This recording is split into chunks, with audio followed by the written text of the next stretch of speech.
오늘 본문의 말씀은 안식일에 있었던 일이고 회당에서 있었던 일입니다. 예수께서 회당에 들어가셨을 때 오른손이 말라 비틀어진 한 사람이 있었습니다. 그런데 그 주변에 있는 사람들은 이제 예수님이 어떻게 하실까 하고 엿보았습니다. 엿보았다는 말은 안 보는 척 하면서 몰래 흘깃흘깃 흘겨보았다는 것입니다. 그들이 안 보았던 이유, 안 보려고 노력했던 이유는 주님이 병자를 고치시도록 유도하고 우리 예수님을 송사하려고 했기 때문입니다. 사람들이 모두 다 이렇게 노려보고 있으면 행동이 자유롭지 못하잖아요. 그러니까 안 보는 척하면서 몰래 보면서 예수님이 병자를 고치시는가를 보려 했던 것입니다. 그들은 병을 고치시는 주님의 능력에 관심이 없었습니다. 또 한 손이 말라 평생을 고통 속에 살아온 어떤 한 사람의 회복에도 관심이 없었습니다. 그들의 관심은 오직 주님을 송사하여 곤궁에 빠뜨리려는 것뿐입니다. 그들은 왜 그 정도 생각밖에 하지 못했을까요? 참 안타까운 일입니다. 그들이 예측하기를 이 예수라는 사람이 안식일이지만 병자가 옆에 있으니까 이 병자를 틀림없이 고칠 것이다 하고 생각을 했습니다. 그것은 예수님의 능력도 알고 있었고 성품도 알고 있었다는 것입니다. 틀림없이 병자를 고칠 거다. 예수님의 능력이죠. 그리고 안식일이라도 병자를 그냥 보내지 않을 것이다. 주님의 자비로운 성품으로 볼 때 절대로 그렇게 하지 않을 것이라는 것입니다. 주님은 사랑과 자비가 풍성하신 분이기 때문에 안식일에도 분명히 병을 고치리라고 예상을 했습니다. 능력이 있고 그 능력을 선한 일에 사용하는 것, 얼마나 좋은 일입니까? 굉장히 좋은 일입니다. 그래서 그 능력을 믿었던 많은 사람들이 예수님을 찾아왔습니다. 백부장은 이방인인데도 그 주님의 능력을 믿었고 선하신 성품을 믿었기 때문에 하인을 고쳐달라고 찾아왔습니다. 그런데 서기관과 바리새인들은 똑같이 예수님에 대한 지식이 있었습니다. 능력도 믿었고 그리고 예수님의 선하신 성품도 믿었는데 반응이 달랐습니다. 주님은 백부장의 신앙을 인정하고 큰 믿음을 가졌다고 칭찬하셨는데 서기관과 바리새인들은 주님과 원수가 되었습니다. 왜 똑같은 생각을 갖고 똑같은 믿음을 가졌는데 왜 이렇게 달라지는 것일까요? 그들의 문제는 예수님을 자기 편이라고 생각하지 않았던 것입니다. 그들이 가졌던 첫 번째 문제, 예수님은 우리의 적이다 하는 생각입니다. 주님의 그 선하신 능력과 사랑을 이용하여 오히려 그들을 고발하려고, 예수님을 고발하려고 빌미를 찾은 것입니다. 예수님은 그들의 가르침을 따르지 않았고 그들과 달랐기 때문입니다. 넌 우리 편이 아니야, 우리의 적이야 하는 생각을 그들의 머릿속 깊은 곳에 가지고 있었기 때문입니다. 그들은 오직 하나님만이 죄를 용서하실 수 있다고 믿었습니다. 그런데 예수님은 병자를 고치시고 그들의 죄를 용서하신다고 또 말씀하셨습니다. 바리새인과 서기관들은 세리와 죄인들을 미워하였습니다. 그런데 예수님은 세리와 죄인들의 친구라는 별명을 가지실 정도로 그들과 가까이 지내셨습니다. 바리새인의 제자들은 금식했습니다. 예수님의 제자들은 먹고 마셨습니다. 그들은 철저하게 안식일을 지켰는데 예수님의 제자들은 안식일에 밀 이삭을 잘라 먹었습니다. 그들은 철저하게 장로들의 전통을 지켰는데 예수님은 그들에게 하나님의 계명을 버리고 사람의 전통을 지키는 자들이라고 호통을 치셨습니다. 그렇게 서기관과 바리새인들 종교 지도자들과 예수님은 많이 달랐습니다. 서기관과 바리새인들은 소위 말하는 종교 지도자들입니다. 종교 지도자들이라면 가장 먼저 생각해야 될 것이 하나님의 뜻은 무엇인가 하는 것입니다. 하나님이 원하신 것, 하나님이 추구하시는 것이 무엇인지를 그들도 생각하고 알아내야 했다는 것입니다. 그런데 그들은 주님을 판단하는 데 있어서 하나님의 뜻을 전혀 구하지 않았습니다. 그들의 판단 기준은 오직 그들과 같은가 다른가 하는 것입니다. 서기관들, 바리새인들, 제사장들, 율법학자들 그들은 모두가 한 통속이었습니다. 그들은 소속한 그룹이 달랐지만 크게 의견 차이가 없었습니다. 그들은 같은 편이었습니다. 그러나 예수님은 그들과 매우 달랐습니다. 서기관과 바리새인들에게 있어서 예수님은 로또 복권과 같은 존재였습니다. 어쩌면 그렇게 안 맞아요. 정말 안 맞아요. 그래서 처음부터 끝까지 너무나 달랐기 때문에 그들은 마치 물과 기름처럼 합쳐질 수 없었던 것입니다. 사람들은 나와 같으면 동지라고 생각하고 나와 다르면 적이라고 생각합니다. 다를 수 있다는 것에 대해서 인정하려 들질 않습니다. 그래서 나와 같은 생각을 가지면 옳은 것, 나와 다른 생각을 가지면 틀린 것이라고 봅니다. 우리나라는 진보와 보수로 나눠져 있지 않습니까? 그래서 끼리끼리 모입니다. 진보와 보수가 만나면 서로 대화도 안 하고 밥도 같이 안 먹으려고 합니다. 서로 자기들이 옳다고 우깁니다. 우리 편은 다 옳은 것, 저쪽 편은 다 틀린 것. 기계 편가르기 하나로 옳고 가름을 그냥 다 정해버리는 것입니다. 선과 악의 기준이 편에 의해서 나누어진다는 것입니다. 이게 얼마나 큰 모순입니까? 교회 안에서도 다툼과 분열이 일어나는 이유도 사실은 내가 기준이 되어 있기 때문입니다. 우리는 각자 자기 생각을 기준으로 남을 판단하고 교회도 판단합니다. 우리 교회가 처음 생겼을 때 교회를 찾아오는 많은 분들이 있었습니다.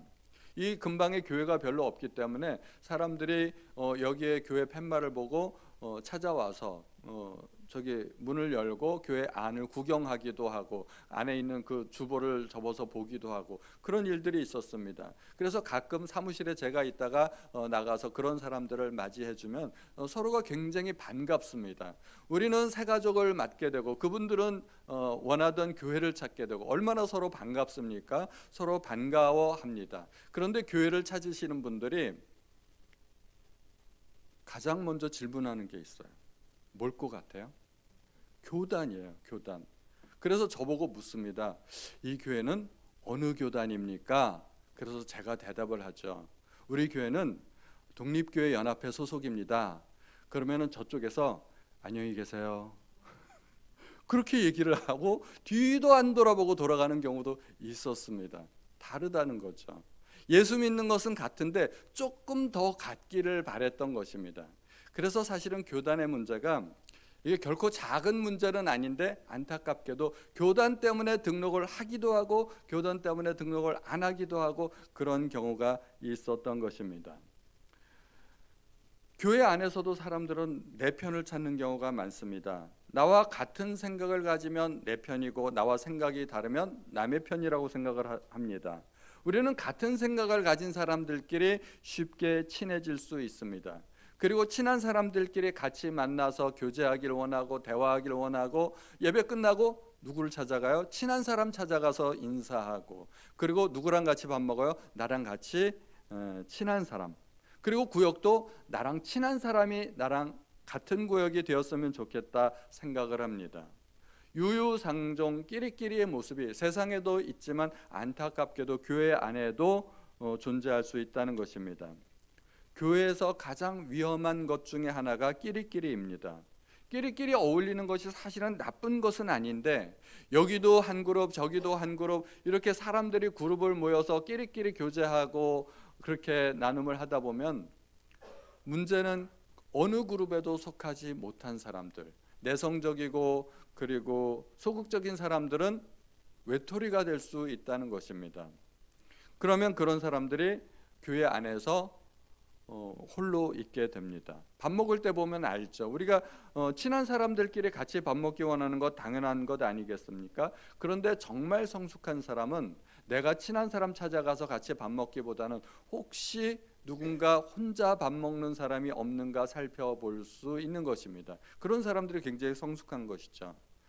제가 예전에 이찬수 목사님 설교를 듣다가 이찬수 목사님이 좀 분개하면서 설교하신 내용이 기억이 나서 제가 말씀드려보면 예배가 끝나고 식당을 찾아갔는데 식당에 어떤 청년이 계단에 앉아서 혼자서 밥을 먹고 있더라는 것입니다. 너무 안타깝죠. 계단에 앉아서 홀로 밥을 먹으니까. 식당 안을 보니까 빈자리가 많이 있는데, 아직도 빈자리가 많이 있는데 그 청년은 왜 거기서 혼자 밥을 먹을까? 그 청년에 다가가 가지고 빈자리가 많이 있지 않느냐, 왜 여기서 혼자 밥을 먹느냐 그랬더니 그 청년이 하는 말이, 저 빈자리들은 다 예약이 되어 있는 자리입니다, 맡아놓은 자리입니다 라고 이야기를 하더라는 거예요. 그러니까 그런 이야기를 담임 목사님인 이찬수 목사님 들었을 때 얼마나 속이 상했겠어요. 그래서 설교 시간에 대놓고 성도들한테 이야기하는 겁니다. 교회의 모습은 그런 것이 아닙니다. 우리는 서로 양보하고 배려할 수 있어야 됩니다 하는 그런 이야기를 했던 것입니다. 100% 공감이 가는 이야기입니다. 성경에서 가장 나쁜 교회의 모습을 가진 교회가 고린도 교회입니다. 고린도 교회는 다툼과 분열이 있던 교회였습니다. 아볼로파, 바울파, 베드로파, 심지어는 그리스도파, 서로 자기들이 옳다고 주장하던 교회였습니다. 이에 대해서 바울은 어찌하여 그리스도께서 나뉘셨느냐, 그리스도의 몸이 나뉘었다고 그렇게 책망하는 것입니다. 우리가 짓는 죄 가운데는 악한 생각으로 지은 죄도 있을 수 있지만, 아무런 악한 생각 없이, 전혀 악한 의도 없이 죄를 지을 수도 있다는 것입니다. 나는 나랑 친한 사람과 만나서 인사하고 교제하고 같이 밥 먹었을 뿐인데, 그런데 우리가 서로 그렇게 교제를 나누면 그 사이에서 어느 누구에게도 관심 받지 못하고 외톨이가 된 사람이 있다는 것입니다. 그런 사람들이 교회에 있으면 교회가 죄를 지을 수 있다는 것입니다. 그러므로 우리는 끝나고 친한 사람들끼리만 인사하지 마시고, 오늘 한번 연습해 보셨으면 좋겠어요. 내가 모르는 사람이 있다면, 내가 오늘 처음 보는 사람이 있다면 누구라도 찾아가서 반갑습니다, 식사하고 가시죠, 서로 교제하고 나누셨으면 좋겠습니다. 그런 교회가 정말 좋은 교회 아니겠습니까? 새 가족이 왔는데 아무도 나에게 관심을 가져주지 않고, 아무도 나를 인사조차도 하지 않는다면 다시 그 교회에 가고 싶은 생각이 아마 안 들 수도 있을 것입니다. 그러므로 우리 모든 기존의 성도님들이 새가족반이 되어주시기를 부탁드립니다. 그래서 처음 온 사람이 있다면 누구라도 먼저 다가가서 인사하시기 바랍니다. 처음 온 사람이 찾아다니면서 인사하면 좀 이상하잖아요. 선거하러 왔나? 선거 때나 그런 일이 있는 거지, 모르는 사람이 이렇게 찾아다니면서 인사하는 그런 일은 웬만해서는 없습니다. 우리가 먼저 찾아가야 됩니다. 오늘날 한국 교회가 정치의 영향을 받아서 교회도 진보와 보수로 갈라져 있는 것이 참 안타깝습니다. 누구라도 정치적인 의견을 가질 수 있습니다. 누구라도 보수 편에 설 수 있고 진보 편에 설 수 있고, 그것이 결코 나쁜 것은 아니지만, 그러나 교회 안에서는 어떠한 이유로도 편가르기가 되어서는 안 됩니다. 우리는 절대 옳고 그름의 기준을 내 편이냐 아니냐로 따져서는 안 된다는 것입니다.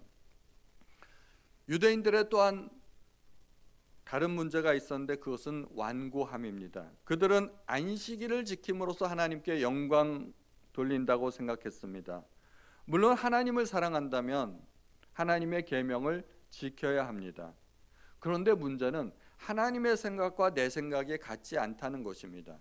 나는 하나님을 사랑한다고 뭔가를 했는데 그 행위가 하나님 보시기에 언짢은 것이라면, 하나님이 원하시지 않는 것이라면 내가 잘못한 것이죠. 의도와 다르게 된 것입니다.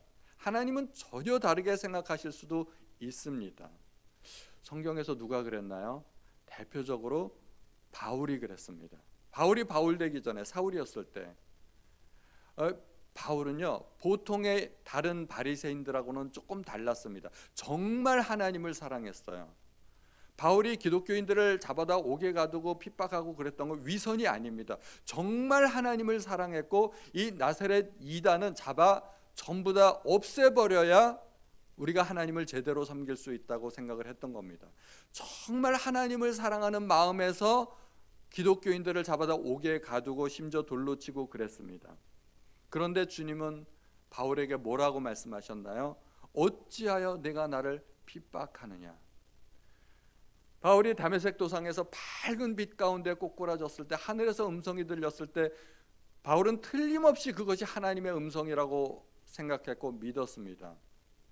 그런데 주여 니시오니까 그랬을 때 하늘에서 들리는 음성이 나는 내가 핍박하는 예수니라 했을 때 온몸의 털이 곤두서는 느낌을 했을 것입니다. 내 생각과 전혀 다르구나. 나는 하나님을 사랑한다고 했었는데 그 예수가 하나님이 인간의 모습으로 이 땅에 오신 것이라는 사실을 알았을 때 온몸의 피가 거꾸로 흐르지 않았겠습니까? 마리아와 마르다는 예수님을 초청해서 한 번은 접대를 하려고 했습니다. 마르다는 주님을 위해서 열심히 봉사했습니다. 그리고 나중에 조금 섭섭했죠. 마리아가 자기 동생만 일 안 하고 예수님 앞에 앉아서 그 예수님의 말씀을 듣는 것을 알고 좀 속상했습니다. 자기는 열심히 주님을 위해서 봉사했는데 주님이 그걸 좀 알아주기를 바랬던 것입니다. 그런데 주님이 알아주지를 않는 거예요. 조금 섭섭했죠. 그런데 주님이 원하시는 것이 그것이 아니었던 것입니다. 우리는 끊임없이 하나님은 무엇을 원하실까를 생각해야 됩니다. 내 마음대로 하나님을 섬기면 그것은 하나님을 잘 섬기는 것이 아닙니다. 열심도 중요하지만 열심 못지않게 중요한 것은 과연 내가 제대로 하고 있는가, 하나님이 원하시는 것이 이것이 맞는가 생각을 해야 된다는 것입니다. 그래야 올바로 하나님을 섬길 수 있습니다. 예전에 제가 집사 시절에 한 강사님을 대접한 적이 있습니다. 제가 다니던 교회 주일 오전에 일찍 오셨습니다. 굉장히 일찍 오셨는데 아침 식사를 못하고 오셔가지고 제가 아침 식사를 대접하려고 근처에 있는 식당으로 모시고 갔습니다. 뭐 아침 식사를 하는 식당이 그렇게 많은 것은 아니지 않습니까? 근데 마침 그 근처에 있는 유명한 식당 하나가 아침 식사를 하는 곳이었습니다. 설렁탕 집이었는데 굉장히 설렁탕으로 유명하고 또 꽤 큰 식당이었습니다. 식당 안으로 들어가서 자리를 잡고 강사님께 그래도 한마디는 여쭤봐야 되겠죠. 설렁탕 괜찮으시겠죠?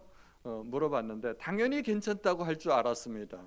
뭐 보통 그렇게 말을 하지 않겠습니까? 그런데 그분의 얼굴이 조금 난처한 거예요. 난처한 표정을 지으시면서 혹시 다른 건 없나요? 하고 물어보시더라고요. 저는 조금 놀랐어요. 저는 괜찮다고 할 줄 알았는데. 그래서 메뉴를 보고 비빔밥이 있길래 비빔밥 괜찮으시면 뭐 그걸로 하겠습니다. 그랬더니 비빔밥 좋다고 하시더라고요. 그래서 비빔밥으로 대접했습니다. 나중에 알게 된 일인데 그분은 철저한 채식주의자였던 거예요. 고기 국물도 안 드시는 분이었던 거예요. 설렁탕을 먹을 수가 없지 않습니까?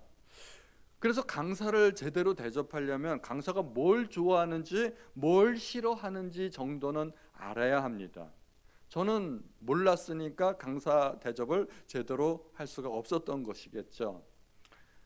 알아야 제대로 섬길 수 있는 것입니다. 하나님을 알아야 하나님을 제대로 섬길 수 있고 하나님을 알아야 하나님을 제대로 예배할 수 있습니다. 주님은 그들에게 안식일에 선을 행하는 것과 악을 행하는 것, 생명을 살리는 것과 죽이는 것 어느 것이 옳은지를 물으셨습니다.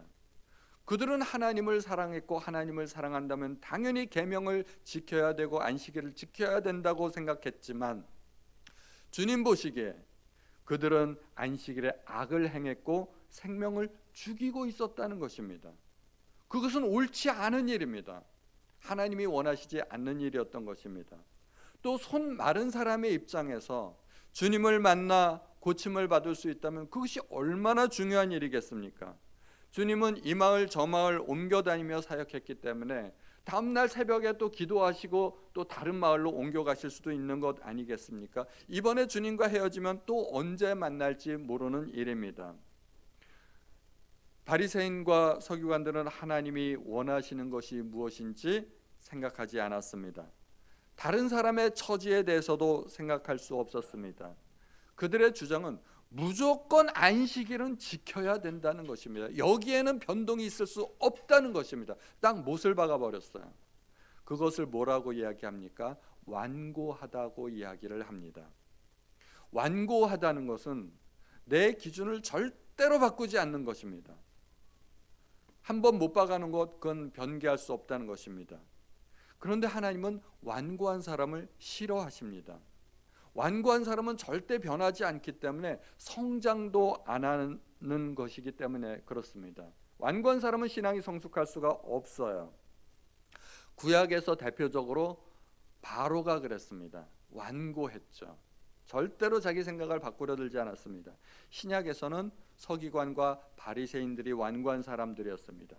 그들은 자기 생각을 딱 정해놓고 절대로 자기 생각을 바꾸려고 하지 않았습니다. 하나님은 바로에게 아무리 능력을 보여주시고 경고하셨지만 바로는 듣지 않았습니다. 서기관과 바리새인들도 주님이 아무리 능력을 보여주시고 은혜로운 말씀을 들려주셨지만 그들은 들으려 하지 않았고 보려 하지 않았습니다. 그들은 보는 눈이 없었고 들을 귀가 없었기 때문입니다. 그들은 자기들과 의견이 다른 사람을 용납할 수 없었던 것입니다. 누가 완고할 가능성이 많을까요? 제가 보니까 사회적인 지위가 높을수록 완고한 경향이 있더라고요. 나이가 많을수록, 배운 것이 많을수록, 성공한 사람일수록, 경험이 많을수록 다른 사람들의 말을 잘 안 듣는 경향이 있습니다. 가르치는 사람들, 이런 사람들의 말을 안 듣는 경향이 있는 것이죠. 교회에서는 누가 완고한 사람일 가능성이 많을까요? 목사, 장로, 권사. 뻔하죠. 교회 오래 다녔고 나이도 어느 정도 있고 꼭 그렇다는 것이 아니라 그럴 소지가 다분히 있다는 것이죠. 저도 그 그룹의 한 사람이죠. 저도 그 그룹의 한 사람입니다. 그래서 제가 훌륭한 목사가 되려면 말 잘하는 목사가 되려고 할 것이 아니라 잘 듣는 목사가 되어야 할 것입니다. 이게 제가 깨달은 것입니다. 첫 번째로 하나님의 음성을 잘 들어야 되고 성도님들의 소리를 잘 들어야 됩니다. 제가 예전에는 꿈이 말 잘하는 목사였습니다. 제가 말 한마디만 딱 하면 막 카리스마가 있어가지고 성도님들이 막 뒤집어지고 그랬으면 좋겠다는 생각을 가졌었는데 말 잘하는 목사가 훌륭한 목사가 아니더라고요. 제가 깨닫고 보니까 잘 듣는 목사가 훌륭하더라 하는 것입니다. 우리 성도님들은 어떤 목사를 원하시나요? 혹시 말을 번지르르하게 잘하는 목사를 원하신다면 바리새인 목사를 담임 목사로 섬기시면 딱 맞습니다. 오죽하면 주님도 그들의 하는 말은 듣지만 그들의 행위는 본받지 말라고 하셨습니다.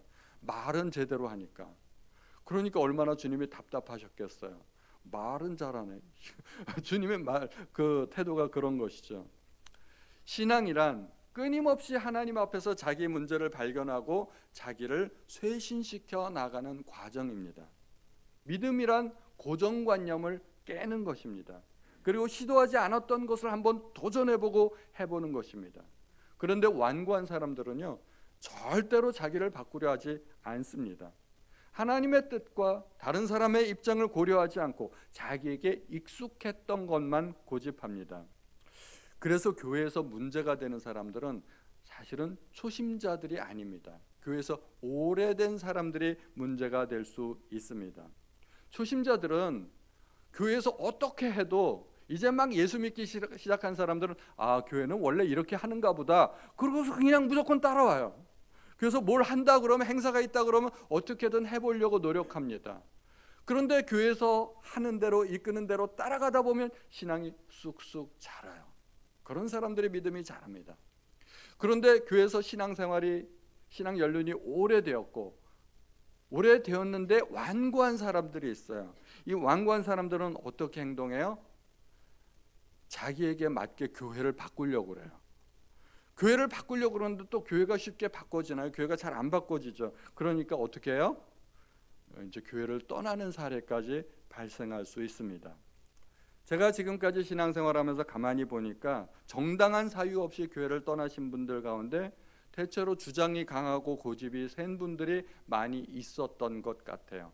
어떻게 해서든지 교회를 따라가려고 하는 사람들은 그렇게 쉽게 실족도 잘 안 하게 됩니다. 오늘 말씀을 통하여 각자 자기 자신을 한번 보셨으면 좋겠습니다.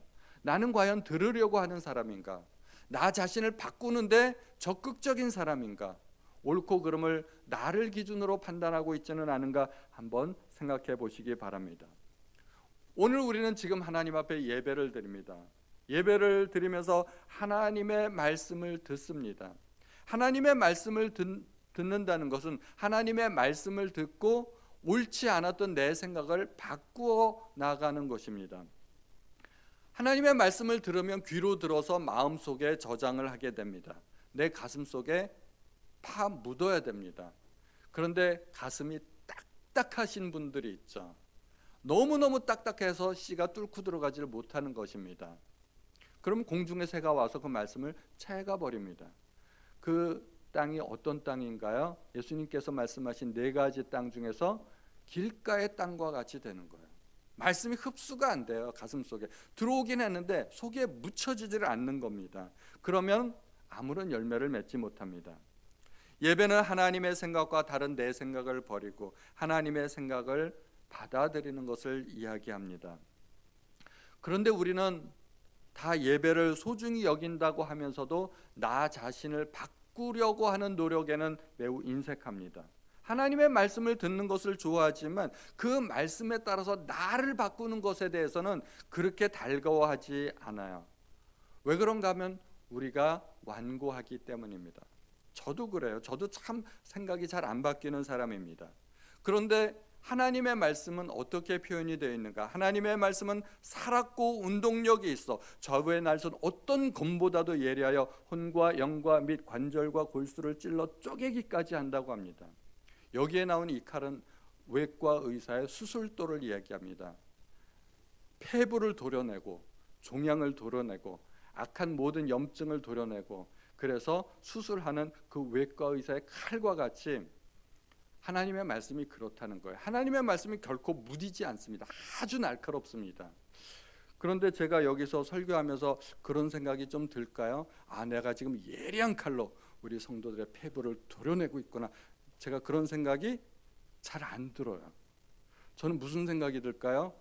내가 지금 계란으로 바위를 치고 있구나. 그런 생각이 들 때가 많아요.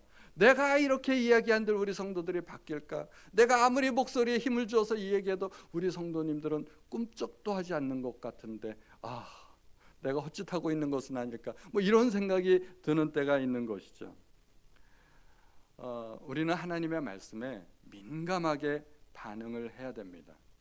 예배를 드리기 전과 후는 달라야 됩니다. 조금은 달라져야 됩니다. 먼저 생각이 달라져야 됩니다.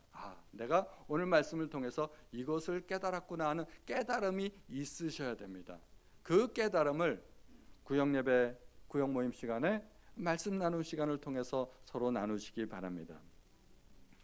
눈치를 보고 있는 서기관과 바리새인들에게 예수님께서는 안식일에 선을 행하는 것과 악을 행하는 것, 생명을 구하는 것과 죽이는 것 어느 것이 옳은지를 물으셨습니다.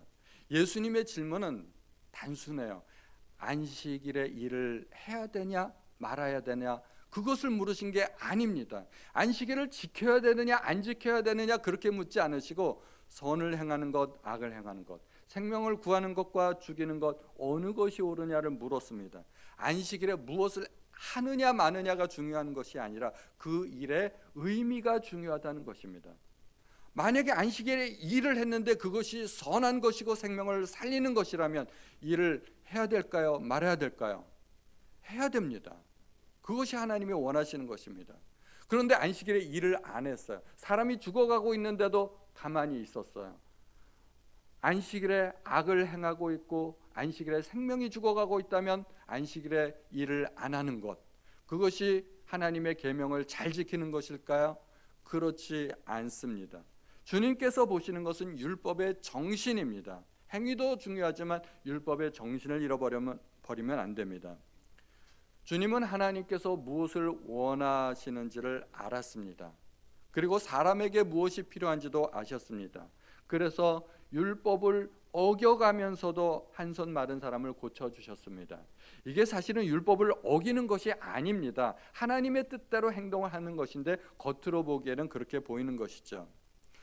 주님은 율법의 1.1회까지도 다 지켜져야 된다고 말씀하셨습니다.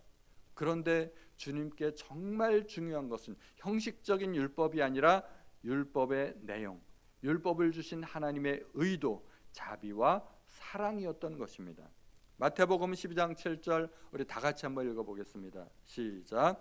나는 자비를 원하고 제사를 원하지 아니하노라 하신 뜻을 너희가 알았더라면 무죄한 자를 정죄하지 아니하였으리라. 아멘.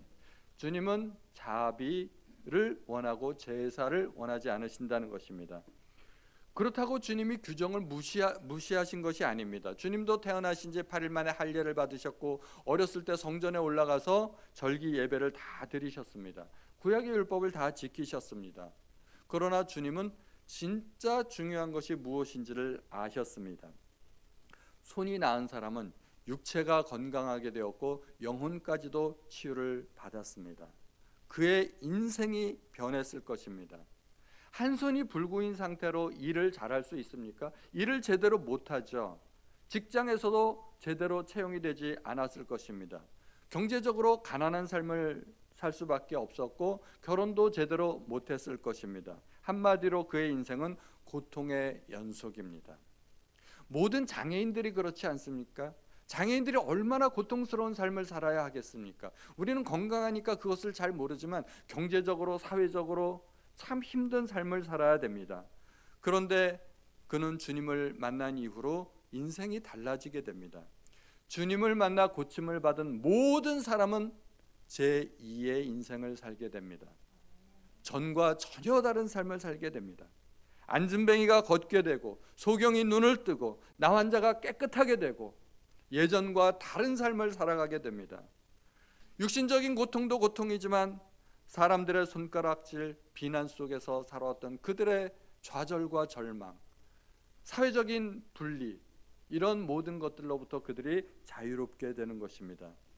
주님을 만난 이후에 모든 고통에서 해방되어서 새 인생을 사는 것이 사람들에게 그렇게 도움이 되었던 것입니다. 그래서 주님은 규정보다는 한 사람의 인생을 회복시키는 것이 중요했습니다. 율법을 어기는 사람이라고 낙인을 찍히면서까지 미움받을 각오를 받으면서까지 그렇게 한 사람을 회복시켜 주셨습니다. 주님의 모든 행동은 사람들에게 유익한 것이었습니다. 병자를 고치시고 귀신들을 내쫓으시고 하나도 사람들에게 해로운 것이 없었습니다. 하나님께서 사람에게 주신 모든 법은 인간의 행복과 복지를 위한 것입니다. 하나님께서 왜 안식일을 주셨나요? 안식일에 쉬라고. 세상에 그런 법을 가진 종교가 어디 있겠습니까? 그래서 선진국일수록 일하는 날짜, 또 시간 이런 것이 점점 줄어들지 않습니까? 예전에 우리는 주 6일을 근무하다 주 5일째가 됐다. 심지어 이제 주 4일째 얘기도 나오고 그러는데 이게 점점 쉬는 시간이 늘어날수록 선진국화 되는 것입니다. 하나님께서는 인간의 행복과 복지를 위해서 안식일을 주셨는데 그런데 만약에 안식일에 그 안식일 때문에 고통을 당해야 된다면 그거는 잘못된 법이 아니겠습니까? 주님은 하나님의 정확한 의도를 아셨기 때문에 안식일에도 병자를 고치셨습니다.